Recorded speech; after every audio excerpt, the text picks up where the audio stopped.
Hey guys, Nick Espinoza, your chief security fanatic here, and today we're actually going to be talking about election hacking, and bear with me here, we are not beating a dead horse. New information has actually come to light. Now, a joint intelligence bulletin that was put out jointly by the Department of Homeland Security and the FBI, and I've got a ton of notes here, from the actual report as well as from Ars Technica.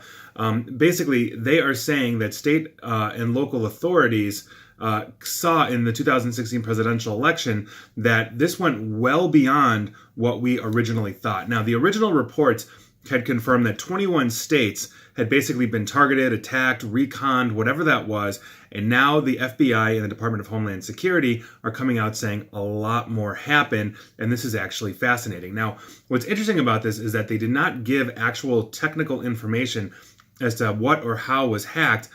Instead, it goes on for some other interesting things. Now, I'm going to quote from the report here, or the bulletin rather, and I quote, "Previously observed suspicious or malicious cyber activity against government networks in 21 states that we assessed was a Russia campaign seeking vulnerabilities and access to election infrastructure." Now, that is basically what we have known since the 2016 election and all previous reports. Now, new information that they have obtained, and I quote, indicates that Russian government cyber actors engaged in research on, as well as direct visits to, election websites and networks in the majority of U.S. states. The FBI and DHS assessed that Russian government cyber actors probably conducted research and reconnaissance against all U.S. states' election networks leading up to the 2016 presidential election. Now, I find this interesting because they actually go into a little more detail that essentially confirms all 50 states were hit.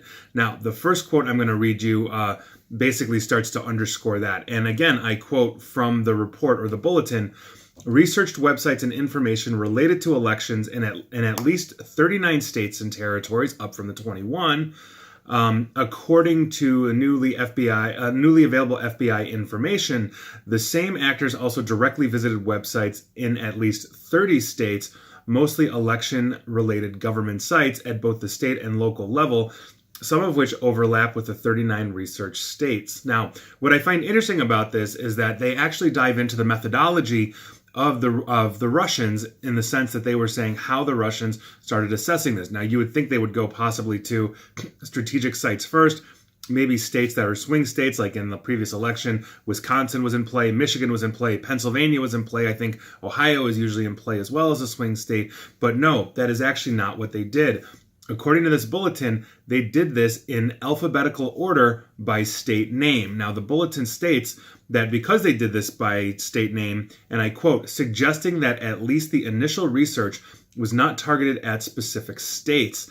And so that is actually very interesting. Now, this report is focusing, or rather the research for this report is focusing on the Secretary of State voter registration and election results sites, but it's also looking like the Russians, aside from looking at that, we're looking at local officials, their web pages for this. Now, as they access these sites, actors, and I quote, "regularly attempted to identify and exploit SQL database vulnerabilities in web servers and databases." And that's about as technical as this bulletin actually gets. And so there you have it. You have now a statement coming out from the Department of Homeland Security and FBI saying that pretty much every state was looked at, all 50 states in alphabetical order. And while some were not necessarily attacked or hacked, everybody was at least reconned for this with, it looks like, 39 states that had heavily researched or targeting above and beyond the 21 states, or less than half of the states in the union.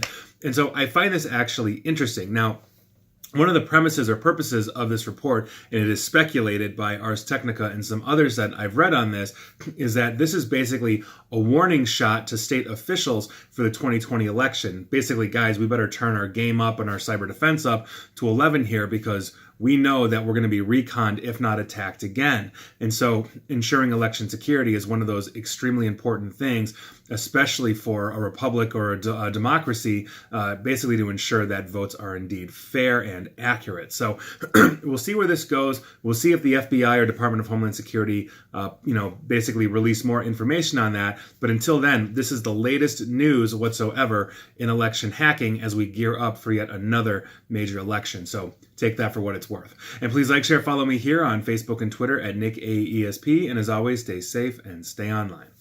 Thanks, guys.